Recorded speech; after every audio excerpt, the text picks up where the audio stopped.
আসসালামু আলাইকুম। আমি আজ শীতের সবজি, কফি, সিম এবং নতুন আলু দিয়ে রুই মাছ রান্না করে দেখাবো।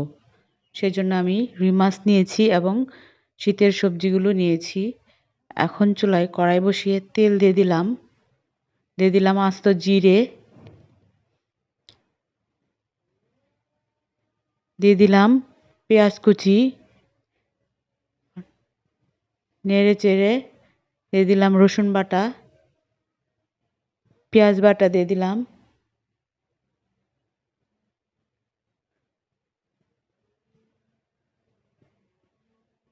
দিয়ে দিলাম হলুদের গুঁড়া, মরিচের গুঁড়া, দিয়ে দিলাম ধনিয়ার গুঁড়া, জিরার গুঁড়া। তেলের মধ্যে কষিয়ে নিব। দিয়ে দিলাম পরিমাণ মতো লবণ, দিয়ে দিলাম মাছ। মাছগুলো এখন মশলার মধ্যে কষিয়ে নিব।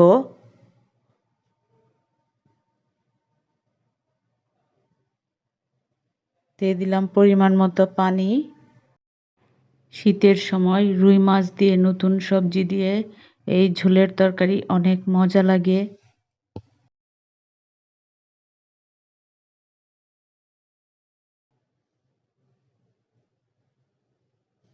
মাছ কষানো হয়ে গেছে। এখন মাছগুলো উঠিয়ে নিব।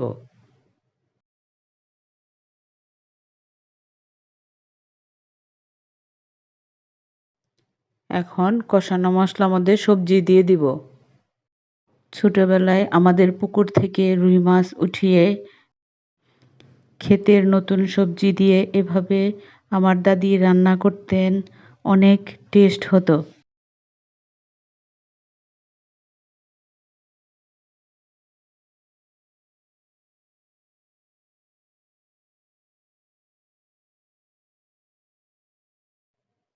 পরিমাণ মতো পানি দিয়ে দিব।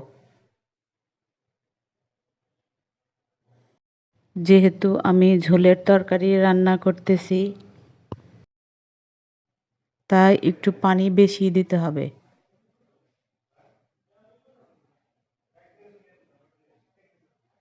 বলক উঠে এসেছে, এখন মাছগুলো দিয়ে দিব।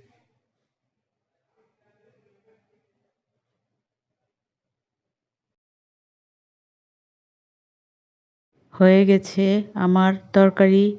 আমার এই রেসিপিটি যদি আপনাদের ভালো লেগে থাকে, আমার ইউটিউব পেজে সাবস্ক্রাইব করবেন এবং ফেসবুক পেজে ফলো দিয়ে রাখবেন, লাইক করবেন, কমেন্টস করবেন, শেয়ার করবেন। আল্লাহ হাফেজ।